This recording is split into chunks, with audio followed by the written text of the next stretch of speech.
sei que vocês adoram a participação da nossa caríssima, queridíssima doutora Elaine Ribeiro, aqui, nossa psicóloga clínica e neuropsicóloga. Você precisa falar um pouco da neuropsicologia também. Okay. Como que você atua com ela em consultório. Estamos continuando essa conversa sobre filhos, sobre adolescentes. E agora vamos falar um pouco, Elaine, sobre segurança emocional dos nossos filhos. Então, o que se pode considerar uma pessoa, tá, emocionalmente segura? Tá. E quais são as características dessa pessoa? Então, vamos lá. Uma pessoa emocionalmente segura, a gente diz de alguém que consegue tomar decisões com autonomia, enfrenta situações de medo, tem um posicionamento a respeito das suas ideias, não teme posições contrárias, nem a exposição. O que agrada a todo mundo. O que agrada a todo mundo. Então, não tem esse receio de, eu quero agradar, então eu, às vezes, abro mão daquilo que eu penso para agradar o outro. Não é uma questão de ser nem conveniente, né? Uma coisa é você ser polido, não, eu vou abrir mão de certas coisas por outro. Isso é até ser gentil e empático, e isso é algo positivo também. Mas alguém que se posiciona, às vezes tem que ir contra a maré para defender alguma coisa. Alguém que vai enfrentando desafios. Então, tudo isso diz de uma pessoa que tem essa questão da autoconfiança bem estabelecida e que é um passo a passo dentro da nossa vida. Isso se constrói? Sim, isso é construído. Isso é construído a partir do convívio social, a partir do reforçamento. Claro que existem questões ligadas ao nosso temperamento, à nossa personalidade, ao meio social em que a gente vive. E diz muito dos nossos primeiros anos de vida, quando a gente é reconhecido ou não naquilo que a gente faz. Às vezes você tem famílias que são muito medrosas. Não faz isso que é perigoso. Não vai até aquilo lá que pode. Não senta no chão. Não faz aquilo. E você acaba tornando aquela criança muito medrosa. Então ela não faz nada que não seja validado por alguém. Tipo, pode ir, pode fazer. Então a gente fala que os primeiros anos de vida são essenciais na construção dessa decisão, dessa coragem, dessa falta de medo. E, Elaine, você colocaria também nesse mesmo assunto crianças que só são elogiadas raramente e sempre são criticadas com frequência? Exato. Entra bem nesse rol de questões. Uma pessoa que não é reconhecida, que é bravamente criticada, ela não consegue desenvolver esta autoconfiança. Porque qualquer coisa que ela faz, ela pintou um desenho e mostrou para o pai. Que coisa feia, essa flor não é verde, essa flor é vermelha. Então você já começa a dar para aquela criança uma insegurança, né, desde pequena. Às vezes os próprios pais são inseguros ou são muito críticos, né, e vão formando isso ao longo da vida. E muito provavelmente a gente nunca dá aquilo que não recebeu, então se vem de uma educação que ele só foi criticado, ele vai ter essa tendência com o filho. Então isso é uma coisa que se aprende, né? Sim, vai se aprendendo e você vai formando também uma criança e um adolescente negativo. Então ele nunca consegue ter um olhar positivo das coisas. Mas isso não vai dar certo, mas isso não vai funcionar. A gente ouve muito esse discurso. Exato. E, nossa, incrível como tem pessoas assim, né? Muito, muito. E também tem na nossa cultura. Nossa cultura também traz um pouco disso. Sim? Dos ocidentais, e os brasileiros têm... Já se foram feitas pesquisas dizendo que o brasileiro, às vezes, ele é muito negativo, muito autocrítico e não consegue ver as coisas boas que ele tem.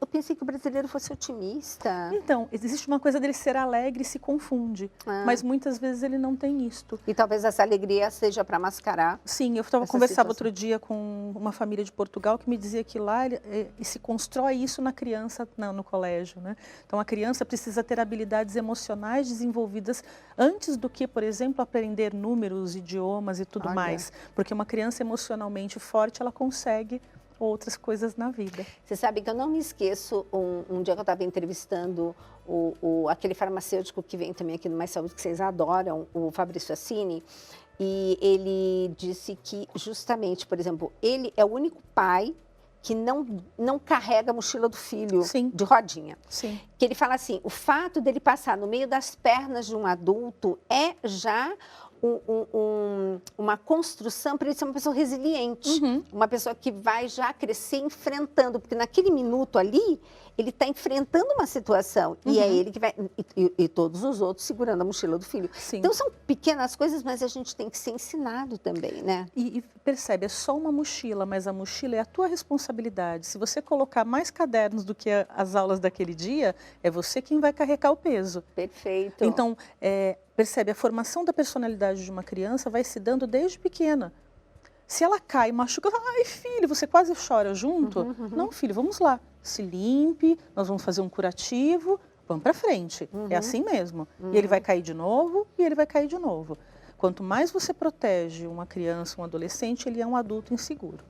O que você recomendaria, por exemplo, para uma pessoa que está prestes a ter seu bebê, tá? Então, a gente quer tudo de bom para essa criança que vai chegando, etc. Como lidar para construir esse ser humano, assim, com todo esse cuidado que a gente sabe que a gente gostaria? Como que a gente aprende? Então, eu diria assim, como as crianças não têm manual, a gente vai experimentando também, através das leituras e do compartilhamento com mães, mas a gente só tem que ter um cuidado para entender que nós nunca vamos ser mães perfeitas. Nós somos mães possíveis. E mães possíveis têm as suas limitações da sua história, mas elas podem aprender. Então, elas podem estimular o seu filho. Vamos lá, eu dou a mão para você, agora vai, agora faça.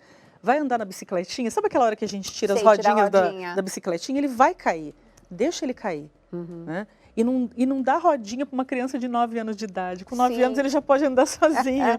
Então, através desses pequenos gestos, você vai formando a autoestima e confiança do seu filho. É que, na verdade, é o que a gente estava aqui perguntando atualmente, os pais que querem formar os filhos para uma afetividade madura e equilibrada, precisam lutar contra quais forças contrárias? O mundo está complicado, né? O mundo está bem complicado e a gente tem muitas regras estabelecidas ou contra-regras, né? Onde nós somos questionados nos nossos valores, naquilo que a gente acredita, na nossa espiritualidade. Existe, de fato, uma força contrária a isso tudo. Então, às vezes, você vai ser o exército de um homem só, mas persevere naquilo que você acredita. Nós temos valores cristãos, nós vamos seguir a educação cristã do nosso filho, até que em algum momento ele tenha maturidade suficiente para fazer as suas escolhas. Mas apresente para ele o que há de bonito também. Então, a cada ataque que te colocarem, né, vai ser uma bobeira, coloque o valor e o contravalor. Isso. Né? Essa coisa de educar nas virtudes. Hoje a gente está voltando num tempo que parece que nós temos que educar naquilo que é básico. No por favor, muito obrigada, bom dia, naquilo que a gente chama na psicologia de habilidades sociais. Né? Eu estava escrevendo um texto sobre isso. Precisamos educar nossos filhos em habilidades sociais. Me desculpe, com licença. Coisas que eram, né, tão... Bom, mas ser honesto hoje é uma virtude que se comenta, né? Exato. Quando honestidade é a base de tudo. Sim, sim. Então, mas nós temos que resgatar. Então, não achar que é tão óbvio assim e valorizar as atitudes positivas do seu filho, valorizar que ele divida, coisas simples, né?